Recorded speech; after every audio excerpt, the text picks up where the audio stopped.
Zara Kelpington adjusted her bioluminescent tentacles with a kind of casual arrogance that only came from being the smartest student in advanced xenobiology for 3 consecutive semesters. Her crystalline cranium gleamed under the lecture hall's synthetic lighting as she scrolled through her datapad, already mentally composing the brilliant thesis that would surely earn her another academic commendation. "Now then, class," Professor Grimble wheezed, his 6 eyes rotating independently as he surveyed the room full of eager young minds from across the galaxy. The old Vraxian's voice carried that particular tone of someone who had given up caring about education somewhere around his 3rd century of teaching. "Your final assignment for this semester will be a comparative study of primitive mythological systems." Zara's interest level dropped from mildly engaged to actively bored. Mythology? Really? She was here to study the cutting edge of interspecies biology, not waste time on the superstitious nonsense of backward civilizations. "You'll each be assigned a different pre-spaceflight species," Grimble continued, his tentacles slapping assignment tablets onto desks with mechanical precision.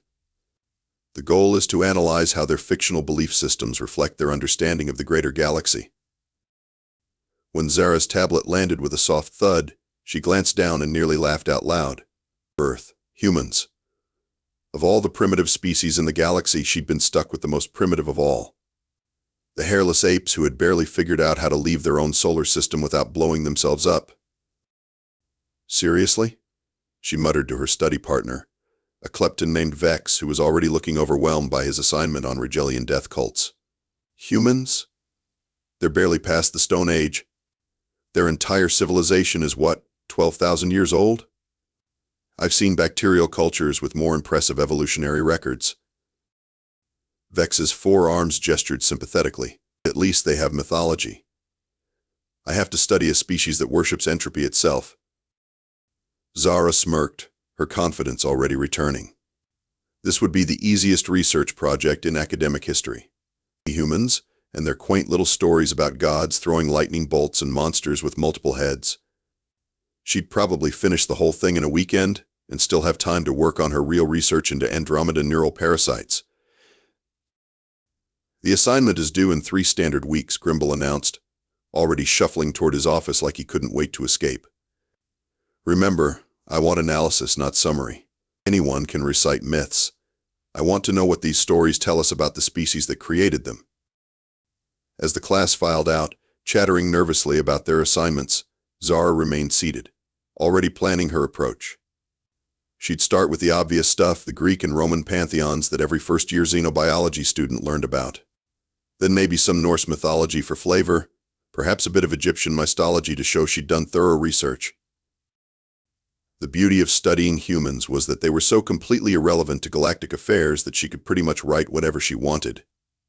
Who was going to fact-check her work on a species that still thought they were alone in the universe? The Galactic Council's official policy was to leave them alone until they either achieved faster-than-light travel on their own or wiped themselves out trying. Either way, it wasn't her problem. Zara gathered her materials with the satisfied air of someone who had just been handed an academic gift. 3 weeks to write about human fairy tales? She'd knock this out in 3 days and spend the rest of her time on something actually important. If she had known what she was about to discover, she might have paid more attention to the small print on her assignment tablet. Specifically, the part that read classified access required in letters, so small they were practically microscopic. But then again, that's what made this story interesting. Zara settled into her favorite research pod in the university's vast digital library, a cup of Andromedan coffee steaming beside her as she accessed the human cultural database. She'd decided to start with the Greeks because honestly, who didn't know about Zeus and his lightning bolts? This was going to be so easy it was almost embarrassing. She pulled up the first file and began reading, her tentacles already reaching for her note-taking device. Zeus, king of the gods, master of thunder and lightning, ruler of the sky, standard primitive deity stuff. Powerful being controls weather, demands worship, throws temper tantrums. She'd seen variations of this myth in dozens of species. But then she kept reading. Described as having one large eye in the center of his forehead when in his true form, Zara paused. That was oddly specific and familiar. One-eyed giants were not exactly common in primitive mythology, but they were very common in one particular region of the galaxy. The Cyclops Nebula, home to the Oculari Empire.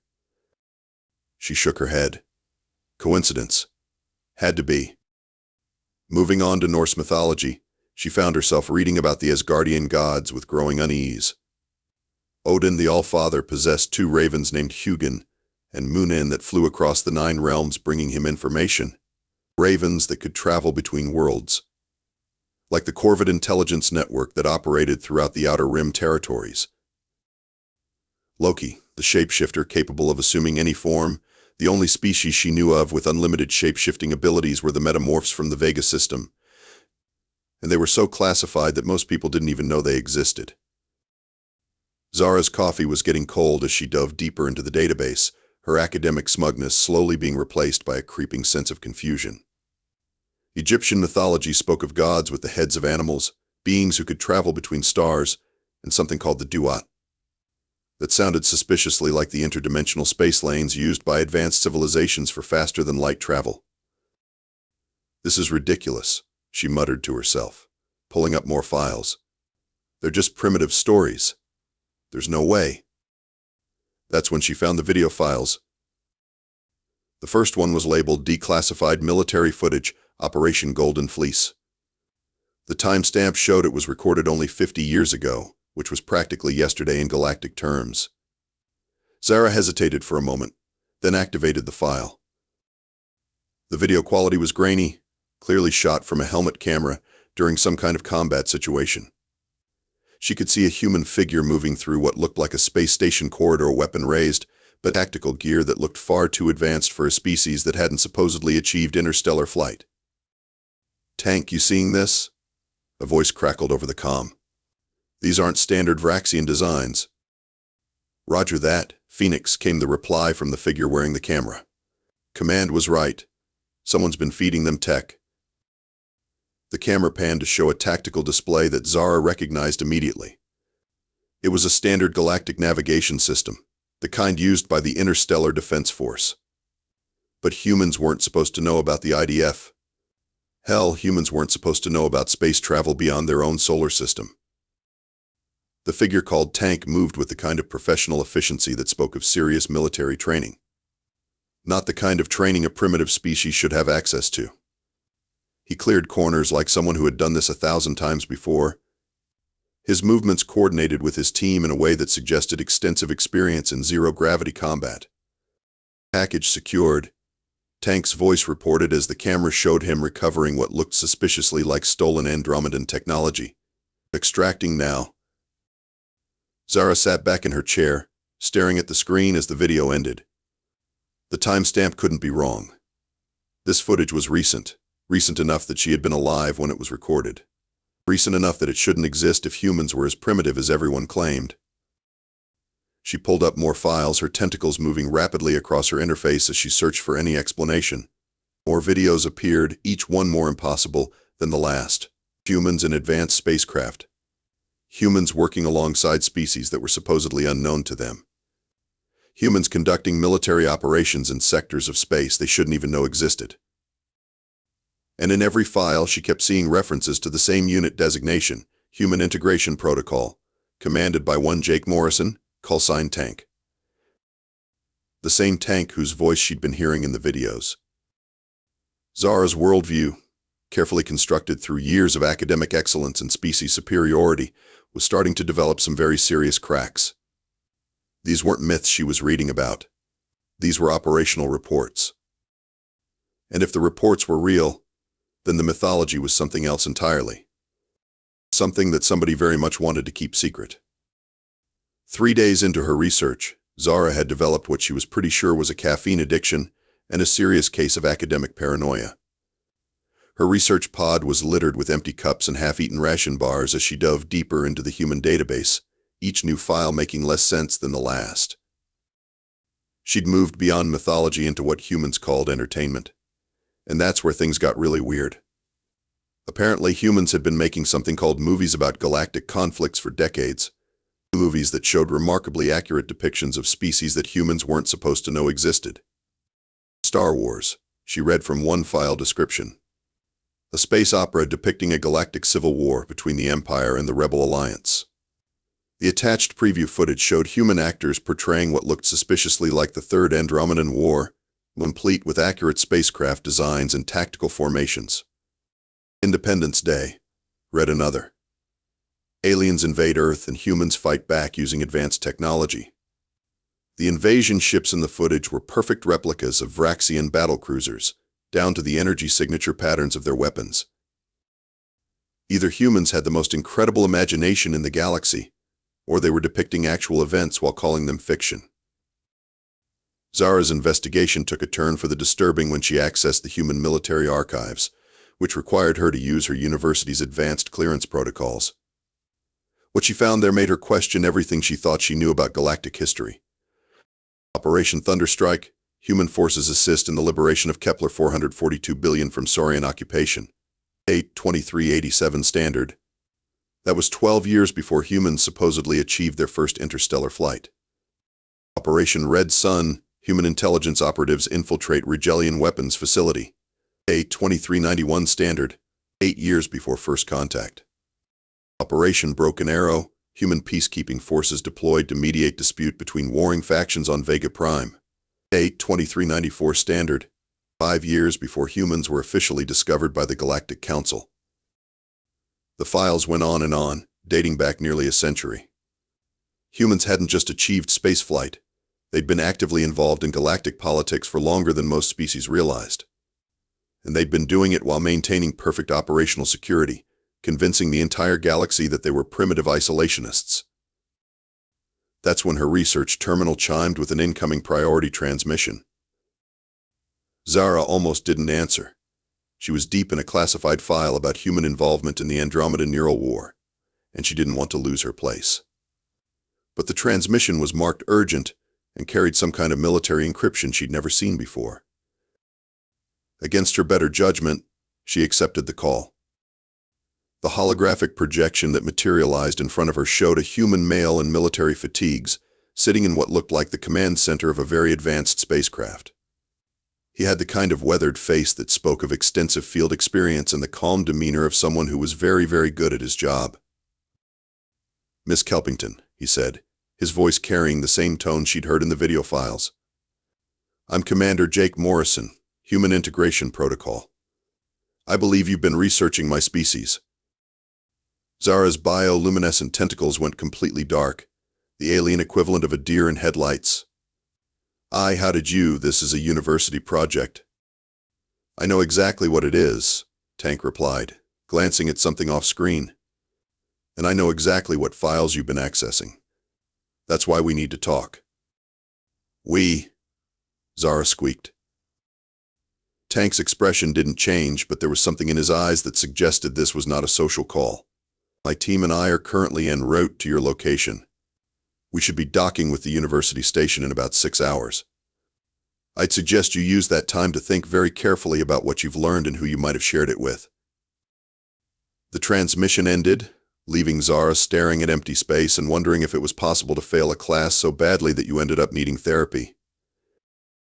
She looked down at her research notes filled with references to classified operations and impossible military achievements, and realized that her easy credit mythology assignment had just become a matter of galactic security. Hank was coming to discuss her homework.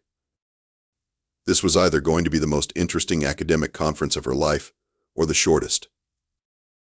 6 hours later, Zara sat in interview room 7 of the Galactic University's security wing, watching 3 humans in military gear examine her research files with the kind of professional calm that made her species' natural bioluminescence flicker nervously.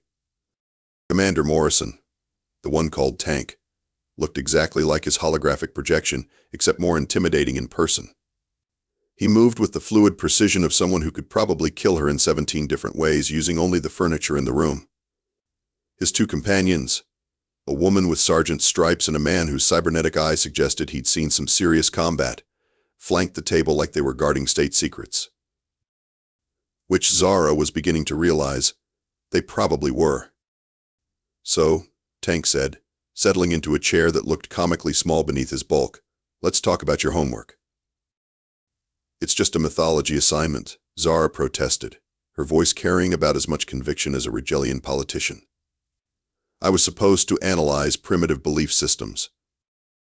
The sergeant, whose name tag read Phoenix, snorted. Primitive. Right.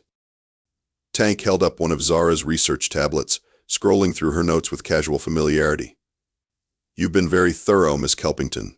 Operation Golden Fleece, the Andromeda Neural War, the Vega Prime peacekeeping mission. Very thorough for someone studying mythology. Those files were classified, the cybernetic-eyed soldier added. Military encryption, need-to-know basis. How exactly did a xenobiology student access them? Zara's tentacles writhed uncomfortably. University research protocols. I have advanced clearance for academic purposes. Academic purposes, Tank repeated, his tone suggesting he found this explanation about as believable as a saurian claiming to be vegetarian. Tell me, Miss Kelpington, what did you think when you first started finding these files? When you realized that our so-called mythology was actually operational history? The question hung in the air like a live grenade. Zara looked around the room, noting the lack of recording devices and the way the humans had positioned themselves between her and the door. This wasn't an interview. It was damage control. I thought there had been some kind of database error, she said finally. Humans are supposed to be a primitive species, pre-interstellar. The Galactic Council's official position is that you've barely achieved faster-than-light travel. Phoenix and the cybernetic soldier exchanged a look that spoke volumes. The Galactic Council, Tank said slowly, believes exactly what we want them to believe. The words hit Zara like a plasma bolt to the brain. What? Tank leaned forward, his expression shifting from professional interrogator to patient teacher. Miss Kelpington, what do you know about human history? The real human history. Not the sanitized version in your textbooks. You're a young species, Zara recited. 12,000 years of recorded civilization. Achieved space flight only recently. Politically fragmented, technologically inferior, strategically irrelevant. We've been in space for over 2 centuries, Tank said calmly. We've had faster-than-light capability for 150 years. We've been actively involved in galactic politics for nearly a century, and we've been doing it all while maintaining the fiction that we're harmless primitives who just stumbled onto the galactic stage. Zara's world tilted on its axis. But why? Phoenix grinned, and it wasn't entirely friendly. Because nobody suspects the primitive species. Nobody watches the harmless humans. Nobody thinks to guard their secrets from the species that supposedly just learned to leave their own solar system. We're the galaxy's unofficial peacekeeping force, Tank continued. When the Andromedans were developing neural warfare technology, who do you think stopped them? When the Saurians tried to conquer the Outer Rim, who intervened? When species start getting ideas about galactic domination, who shows up to have a quiet word with their leadership? The cybernetic soldier leaned forward. Every myth in our database is a sanitized version of an actual operation. Zeus throwing lightning bolts? That's classified footage from the Oculari conflict. The Norse gods traveling between worlds? Human intelligence operatives working the Outer Rim. Egyptian gods with animal heads? Our xenobiology specialists learning to work with non-human allies. Zara stared at them, her academic worldview crumbling like a badly constructed thesis. You've been lying to the entire galaxy. We've been maintaining operational security, Tank corrected. And we've been very good at it.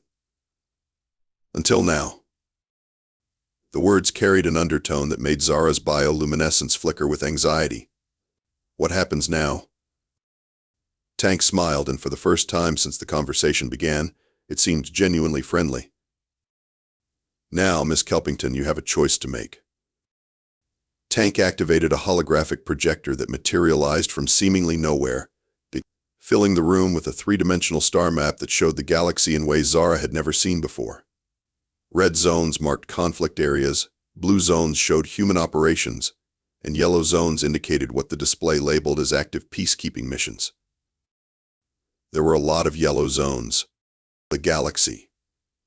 Mayor Ep. Tank began, his voice taking on the tone of someone delivering a classified briefing, is not as stable as your textbooks suggest.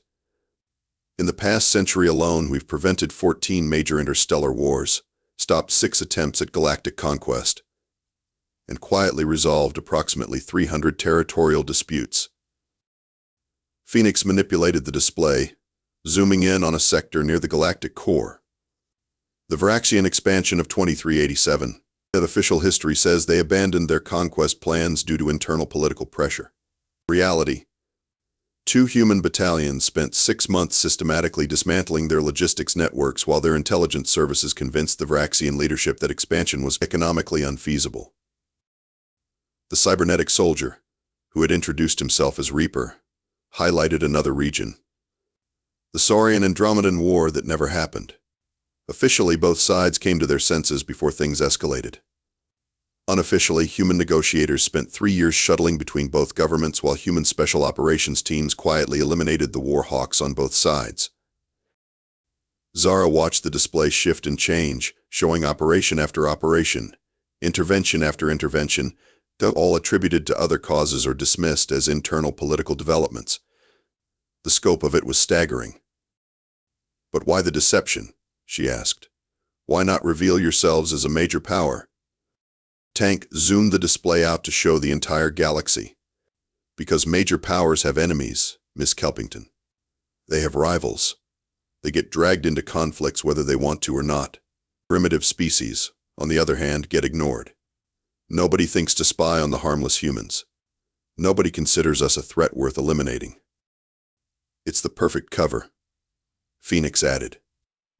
"We maintain a small public presence that matches what everyone expects from a young species, while our real capabilities remain completely hidden. The Galactic Council thinks they're protecting us from advanced civilizations. In reality, we're protecting advanced civilizations from each other." Reaper brought up a new display, this one showing human military assets scattered throughout the galaxy. Bases disguised as research stations, fleets operating under false registrations, intelligence networks that spanned dozens of worlds. It was an empire hidden in plain sight. Every human mythological system, Tank continued, is actually a classification protocol. Greek mythology covers operations in the inner systems. Norse mythology is for outer rim activities. Egyptian mythology handles anything involving temporal or dimensional technology. Hindu mythology covers our bioweapons research. Celtic mythology is for our most classified programs. The display showed file after file, each tagged with mythological references that suddenly made perfect sense. Operation Ragnarok wasn't named after an ancient story about the end of the world. It was a contingency plan for galactic-level threats. Project Pandora wasn't about curiosity in boxes. It was about containing dangerous alien technologies. "Your assignment," Phoenix said with what Zara was beginning to recognize as a very human sense of irony, was to analyze how primitive mythologies reflect a species' understanding of the greater galaxy. "Congratulations, you figured it out." Tank leaned back in his chair, studying Zara with the calculating gaze of someone making a very important decision. "The question now is what we do about it." Zara felt her bioluminescence dim to almost nothing. "Are you going to kill me?" Reaper laughed, a sound that held absolutely no humor. "Kill you? Miss Kelpington, you're a xenobiology student who stumbled onto classified information while doing homework. If we killed everyone who accidentally discovered state secrets, we'd have depopulated half the galaxy by now. Besides," Phoenix added, "you've demonstrated some impressive research skills. The fact that you managed to piece this together from mythology files and declassified footage suggests a level of analytical thinking that we could use." Tank nodded slowly. "Which brings us to your options. Option 1, you sign a very comprehensive non-disclosure agreement. Forget everything you've learned, and turn in a nice, boring paper about primitive human superstitions. You graduate, get your degree, and go on to have a successful career in xenobiology without ever mentioning this conversation." "Option 2? Zara asked, though she wasn't sure she wanted to hear it. Tank's smile was sharp enough to cut hull plating. "Option 2, you help us maintain the fiction. Your professor, Dr. Grimble, thinks he assigned you a simple mythology project. Instead, you're going to become part of the most successful intelligence operation in galactic history." The room fell silent as Zara processed the implications. She looked at the star map still glowing around them, at the evidence of human operations spanning the galaxy, at 3 soldiers who represented a species that had been lying to everyone for over a century. "What would that involve?" she asked finally. Phoenix grinned, teaching other students that humans are harmless primitives, of course. "Welcome to Advanced Human Mythology, Professor Kelpington." 6 months later, Professor Zara Kelpington stood at the front of Advanced Xenobiology, watching a classroom full of eager students who had no idea they were about to receive the most carefully constructed pack of lies in academic history. Her bioluminescent tentacles glowed with what her students interpreted as enthusiasm but was actually barely contained hysteria. On her desk sat a teaching materials packet provided by the Human Integration Protocol, filled with sanitized mythology files and carefully crafted misinformation designed to maintain humanity's cover as harmless primitives. "Today we begin our unit on primitive mythological systems," she announced, her voice carrying just the right note of academic authority. "We'll be focusing on one of the galaxy's youngest spacefaring species, humans." A Klepton student in the front row raised 2 of his 4 hands. "Professor, aren't humans pre-interstellar? How do they qualify for xenobiology study?" Zara's tentacles flickered with what she hoped looked like professorial patience. "An excellent question, Vex. While humans have only recently achieved faster than light travel, their mythological systems provide fascinating insights into how primitive species conceptualize the greater galaxy." She activated her holographic display, showing carefully selected human mythology files that painted them as exactly what everyone expected: a young, naive species with active imaginations and primitive technology. "Human mythology is characterized by beings of immense power who control natural forces," she continued, reading from her Human Integration Protocol-approved script. "Zeus with his lightning bolts, Thor with his hammer, Egyptian gods who supposedly traveled between stars. Clearly, these are the fantasies of a species that had not yet achieved space flight, dreaming about powers they couldn't understand." An Andromedan student near the back raised her crystalline appendage. "Professor, I heard rumors that humans were involved in some recent peacekeeping operations. Is there any truth to that?" Zara's bioluminescence dimmed slightly as she accessed her mental file of approved responses. "Those are unsubstantiated reports, likely exaggerated accounts of minor humanitarian missions. Humans lack the military technology or strategic capabilities for major galactic operations. Their largest spacecraft are barely capable of interplanetary travel." Which was technically true, if you didn't count the massive fleet of advanced warships operating under false registrations throughout the galaxy. As her students took notes on humanity's primitive mythological systems, Zara reflected on the surreal turns her academic career had taken. She was now part of the most successful intelligence operation in galactic history, teaching future xenobiologists to dismiss humans as harmless primitives while those same humans quietly prevented interstellar wars and maintained galactic stability. Her personal communication device chimed softly with a message from Commander Morrison. "New operation developing in the Vega system. Your mythological expertise may be needed. Are you available for consultation?"